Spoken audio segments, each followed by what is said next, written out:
പ്രവർത്തിക്കുന്നുണ്ട് എന്ന്.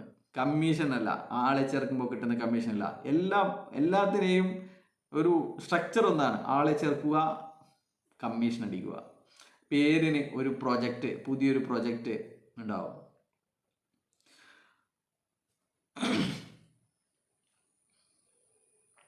അങ്ങനെയായാൽ എങ്ങനെ വരും? എത്ര പ്രൊജക്റ്റിൽ നിന്ന് വരുമാനം കിട്ടിക്കഴിഞ്ഞാൽ ഇത്ര കൊടുക്കാൻ പറ്റും? നിങ്ങൾ പറയണ്ടല്ലോ നമ്മളെ ആരും പറ്റിച്ചിട്ടില്ല.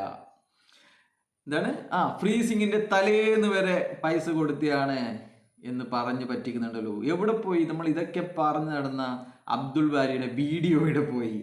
എല്ലാ പ്രൊജക്റ്റുകളും നഷ്ടത്തിലായിരുന്നു എന്നും, പക്ഷേങ്കിൽ ഇതിനു വേണ്ടി പണിയെടുത്ത ആൾക്കാർക്ക് റോളിംഗ് ആയിരുന്നു എന്നൊക്കെ പറഞ്ഞിട്ടുള്ള അബ്ദുൾ ബാരിയുടെ വലിയൊരു വീഡിയോ ഉണ്ടായിരുന്നു. 10-25 മിനിറ്റ് ഒക്കെയുള്ള ഒരു വീഡിയോ ഉണ്ടായിരുന്നു. അത് എന്തുകൊണ്ട് അബ്ദുൾ ബാരി മുക്കി?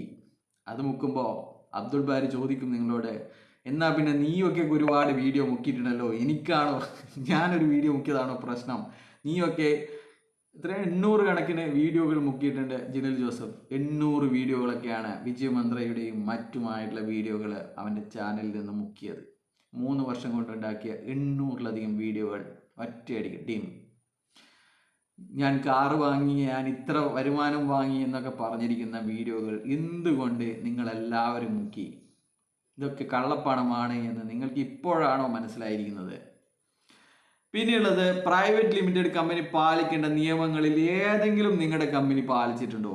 ഒരു പ്രൈവറ്റ് ലിമിറ്റഡ് കമ്പനിക്ക് എത്ര പാർട്ട്ണർമാരാവാമെന്നാണ് നിയമം എന്നുള്ളത് നിങ്ങൾ അന്വേഷിച്ചിട്ടുണ്ടോ? നിങ്ങളുടെ 1,80,00,000 പാർട്ട്ണർമാരാണോ?